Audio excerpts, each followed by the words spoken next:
Firth. Gymryd i amser yn fan yna'r bel hi yn edrych am Jordan Davies. Mae Harry Franklin i fewn ar hon. Franklin, dim trosedd yn ôl y golwr o'r arbediad gan Connor Roberts. Cyfle clir i'r ymwelwyr o fewn y 2 funud agoriadol. A feddylia Harry Franklin, mae o'n gwybod lle mae cefn y rwyd fel arfer. Dim ar yr achlysur yma. Josh Williams jyst yn gosod y bel ac yn ar bel i gyfeirio Jack Kenny. Mi oedd y Marius dan bwysau, Kenny dan bwysau. Mae'n disgyn i Franklin ac unwaith eto am ddiffyn arwrol. Cyfuniad o Baker Danny Davies. Wel yn rhwystro Franklin am yr eildro o fewn y 10 munud agoriadol. Clark, Ben Clark o'r hediad penderfynol gan Clark allan at Jordan Williams. Williams at Young! Brad Young! Maen nhw'n hawlio llawio chwaraewyr Cei Connah. 37 munud ar y cloc a rwan mae'r ddyfarnwraig Cheryl Foster yn dynodi bod na lawion y fan yna gan Brad Young. Wel, chydig gwyddo fo amdano fo. Poole. Franklin.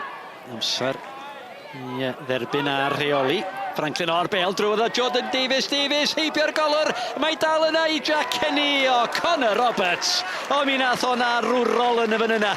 A drychwch ar y rwystredigaeth ar wyneb Jordan Davies.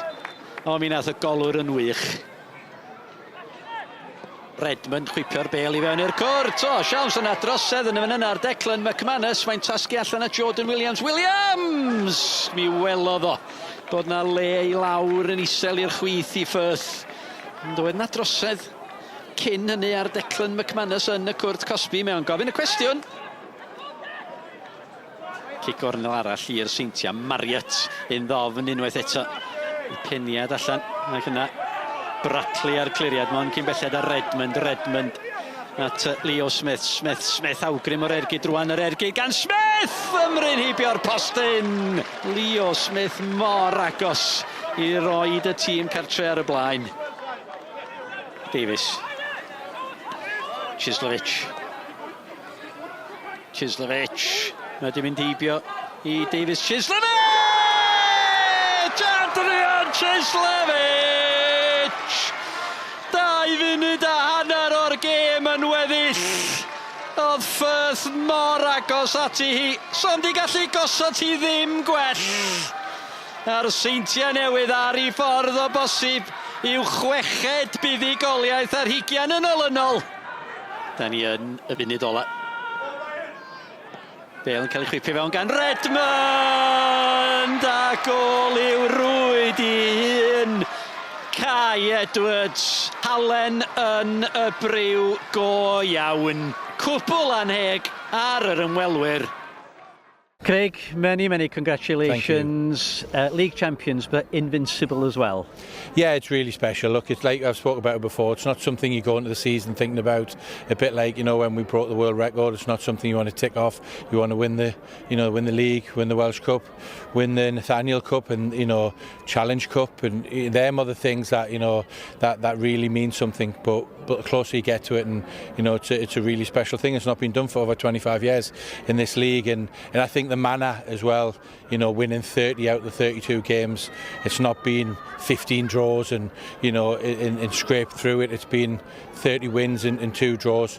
So it's the players got to take all the credit for it. They've been relentless and they've been fantastic, and it's a pleasure to work with them. Da ni'n neud mor dda trwy tymor. Ni isio gorffan neu siwr da ni colli yn y tymor, a athyn ni'n neud yna, dwi'n meddwl, tro gyntaf i rywun yn y clwb yma i gallu neud oedd nhw'n trio dweud. So, na, mae'n gret. Da ni dal yn siomedig, da ni heb gallu fynd am y 4 yn diwedd, ond na, gen ni un arall wrth nesaf i fynd am. Neil, you've got to be absolutely gutted. Yeah, there's a mixture of pride in the way that the players performed, and then disappointment for them in the manner that we've lost the game in the last sort of 3 or 4 minutes of the match. So extremely disappointed, but it's a very difficult fixture. We understand, coming to TNS, 30 games out of 32 that they've won this season, incredible machine. We understand that they've won the league, pretty much, early on, as soon as the season starts, and it's difficult to compete with them over a season. But we feel that in a one-off game, we can. difficult playing them this week and then the cup final next week, but I certainly thought that we proved that we're a match for them over a 90-minute period as long as we're at our best. Look, I've got to give huge credit to Connah's Quay, Neil Gibson, his staff and all the players. Possibly, the game should have probably been closer than that. Would a 1-0 victory, would even that have flattered, would have been a draw, fair result. I think, especially, in the first half they had a couple of really good chances. But look, that's the way it's went, and so we know that it's going to be a really tough game next week, and we'll be ready again. And I'm sure, which as sure will Connah's Quay will be. Let's be honest. We're looking at first v second, and we're probably talking £1 million worth of difference in budget. That's not TNS's fault, and it's not Connah's Quay's fault, but somehow we've got to find a way for that gap to be bridged over a period of time. Otherwise, the league probably, for all as well as TNS have done, it becomes slightly monotonous, doesn't it?